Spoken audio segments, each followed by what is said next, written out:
नमस्कार, पेश है आज सुबह का दनादन न्यूज बुलेटिन। न इधर न उधर, सीधे खबर। स्वास्थ्य मंत्रालय ने बताया है कि शनिवार को देश में कोरोना वायरस के मरीजों की संख्या में बढ़ोतरी की दर 6% पर आ गई है, जो 100 केस आने के बाद से अब तक का सबसे कम आंकड़ा है। यही नहीं, कोरोना के मरीजों की संख्या दोगुनी होने में लगने वाला औसत समय 9 दिन से ऊपर चला गया है। मरीजों की संख्या दोगुनी होने में अधिक समय लगने का अर्थ यह है कि कोरोना के फैलने की गति कमजोर पड़ रही है और वो अपनी पीक की तरफ बढ़ रहा है। सोमवार को नीति आयोग के सदस्य और उच्चाधिकार प्राप्त टास्क फोर्स नंबर 1 के प्रमुख डॉक्टर वीके पॉल ने एक ग्राफ में दिखाया था कि मई महीने में कोरोना के मरीजों की संख्या कम होनी शुरू हो जाएगी। ब्रिटेन से आई खबरों के अनुसार कोरोना वायरस के संक्रमण और मौत का सबसे ज्यादा खतरा अश्वेत, एशियाई और अल्पसंख्यक समुदायों को है। वहां के अस्पतालों के आंकड़ों के मुताबिक पहले से संक्रमित 7% कैरेबियाई लोगों को मौत का खतरा है। कैरेबियाई से मतलब वेस्ट इंडीज क्षेत्र के लोगों से है। इसी तरह 4.3% पूरी तरह से अश्वेत या काले लोगों, 3% भारतीयों, 2.6% पाकिस्तानियों, 2.3% श्वेत ब्रिटिश लोगों को मौत का खतरा है। बांग्लादेशियों में यह खतरा सिर्फ 2% लोगों में ही पाया गया है, जो सबसे कम है। कोविड-19 के मामलों के लिए गठित दिल्ली सरकार की कमेटी के अध्यक्ष ने महामारी को काबू करने के लिए लॉकडाउन को 16 मई तक बढ़ाने का सुझाव दिया है। केंद्र सरकार ने 24 मार्च की आधी रात 14 अप्रैल तक के लिए देशव्यापी लॉकडाउन लागू किया था, जिसकी अवधि पूरी होने पर इसे 3 मई तक के लिए बढ़ाया गया है। कोविड-19 कमेटी के अध्यक्ष डॉक्टर एस के सरीन ने कहा, देश में अभी भी कोरोना वायरस महामारी का ग्राफ चढ़ रहा है, इसलिए प्रतिबंधों में ढील देने का मतलब है कि मामलों में बेतहाशा वृद्धि हो जाएगी। दिल्ली में निषिद्ध क्षेत्रों की संख्या काफी है, इसलिए इसका विस्तार करना समझदारी होगी। उन्होंने कहा कि लॉकडाउन को 16 मई तक बढ़ाया जाना चाहिए। विश्व स्वास्थ्य संगठन का दावा है कि इस बात के कोई सबूत नहीं है कि ठीक हुए लोग फिर से बीमार नहीं हो सकते। WHO ने ट्वीट किया, फिलहाल ऐसे कोई सबूत नहीं है कि जो लोग कोविड-19 महामारी से ठीक हो गए हैं उनके शरीर में एंटीबॉडीज हैं, इसलिए वे दूसरी बार संक्रमित होने से बच जाएंगे। उल्लेखनीय है कि इससे पहले WHO के प्रमुख ने दावा किया था कि कोरोना अभी अपना और भयंकर रूप दिखाने वाला है और यह हमारे साथ लंबे वक्त तक रहेगा। WHO ने दुनिया भर की सरकारों को आगाह करते हुए कहा कि वे ठीक हो गए लोगों को इम्यूनिटी पासपोर्ट और रिस्क फ्री सर्टिफिकेट न बांटें, क्योंकि वो पूरी तरह से सुरक्षित हैं, इसकी कोई गारंटी नहीं है।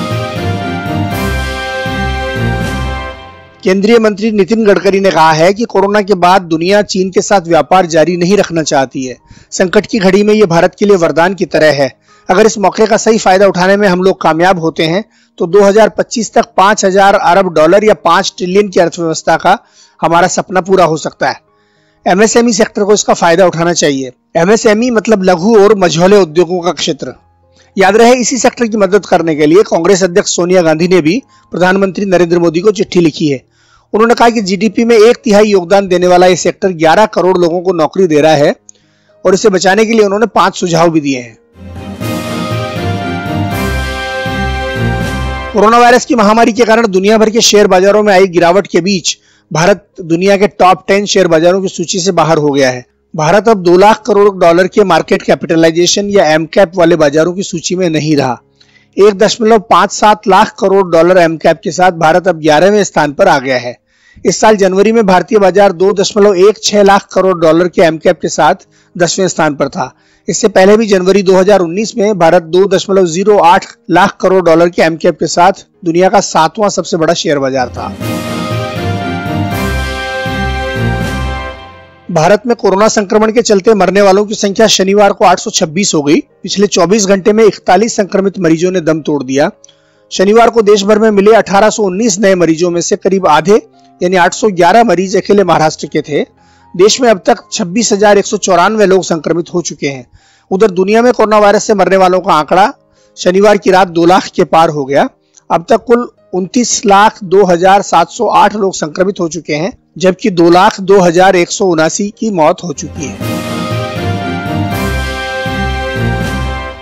सऊदी अरब में अब अपराधियों को कोड़े मारने की सजा नहीं दी जाएगी। सऊदी सुप्रीम कोर्ट की इस घोषणा को देश में जारी सुधारों के तहत उठाया गया महत्वपूर्ण कदम माना जा रहा है। इस घोषणा के बाद किसी भी मामले में कैद या जुर्माने की सजा ही मिलेगी।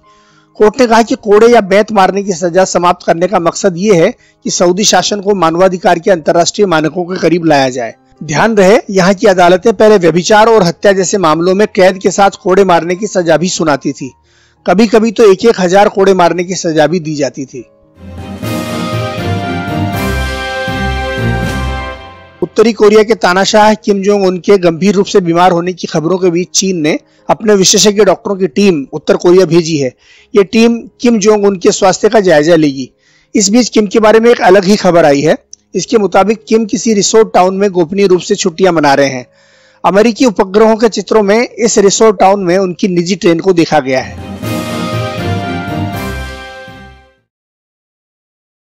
रोज सुबह ताजा अपडेट पाने के लिए हमारा चैनल सब्सक्राइब करें। धन्यवाद।